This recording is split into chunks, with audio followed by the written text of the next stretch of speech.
Hingga saat ini, sebagian masyarakat Indonesia masih bertanya-tanya tentang apa dan bagaimana mengatasi stunting dan apa saja faktor penghambatnya.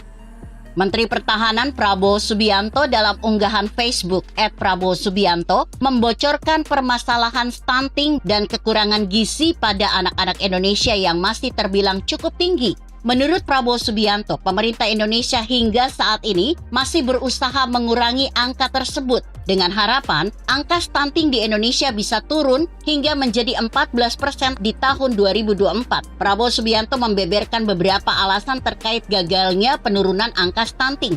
Hal tersebut dikutip nongkrong.co pada 18 Januari 2023.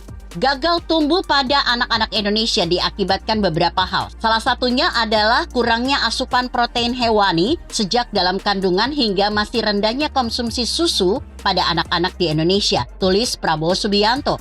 Lanjut Menteri Pertahanan tersebut, tingkat konsumsi susu anak-anak Indonesia masih jauh di bawah tingkat konsumsi susu anak-anak di negara Malaysia dan Thailand.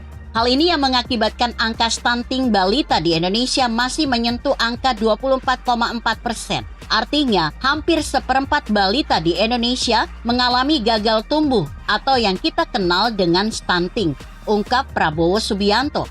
Dirinya dan Partai Gerindra sejak tahun 2009 sudah mulai menggarap sebuah gerakan demi menyiapkan generasi bangsa yang unggul, sehat, dan berdaya saing. Sebuah gerakan yang diharapkan mampu meningkatkan kesadaran betapa pentingnya pemenuhan asupan makanan bergizi bagi ibu hamil dan menyusui dan anak-anak.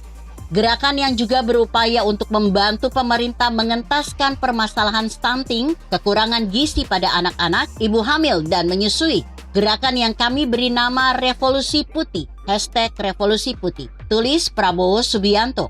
Gerakan #Revolusi Putih ini sempat dijadikan film dokumenter, Hungry is the Tiger. Ini menggambarkan serta memaparkan argumen bahwa kemiskinan dan kelaparan pada beberapa negara berkembang dapat dientaskan dan disembuhkan. Sebagai contoh, gerakan #Revolusi Putih yang dikembangkan oleh Dr. Verghese Kurin di India, tulis Prabowo Subianto. Dirinya mewajibkan anak-anak dari keluarga miskin untuk minum susu 2 kali dalam sehari. Selain itu, program memberikan 1 ekor hewan ternak untuk dipelihara oleh keluarga tersebut. Kalau nantinya daging dan susunya dapat dijual ke pasar untuk membantu perekonomian keluarganya. Dari postingan di Facebooknya, @prabowosubianto akhirnya mendapat komentar ribuan netizen dan disukai oleh belasan ribu akun Facebook. Beberapa komentar netizen dirangkum nongkrong.co di bawah ini. Pentingnya peningkatan anggaran yang diperuntukkan bagi anak-anak miskin. Misalnya, pengadaan susu gratis setiap bulan untuk balita yang bisa dialokasikan melalui kegiatan posyandu di tingkat RT. Usul akun Facebook @mangdayut. Intinya adalah bagaimana faktor ekonominya. Jika setiap ayah dari balita sudah berusaha untuk mencari rejeki, tapi sulit didapat. Untuk beli beras pun susah, apalagi untuk beli susu.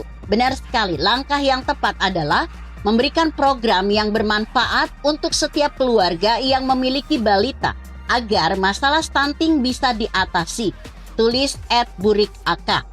Pak Prabowo Subianto, semoga terjalin komunikasi demi kepentingan bangsa dan negara. Indonesia maju, sejahtera, makmur sentosa, lahir batin. Berjuang demi bangsa, tulis Kang Rohman Tea. Luar biasa sosok sang negarawan sejati, tulis @asisrauf.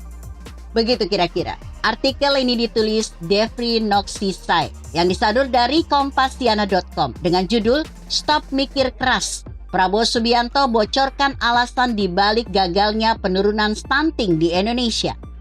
Bagaimana menurut Anda? Jika Anda berpendapat lain, tuliskan komentar Anda di bawah ini. Saya Emma, Karisma 90.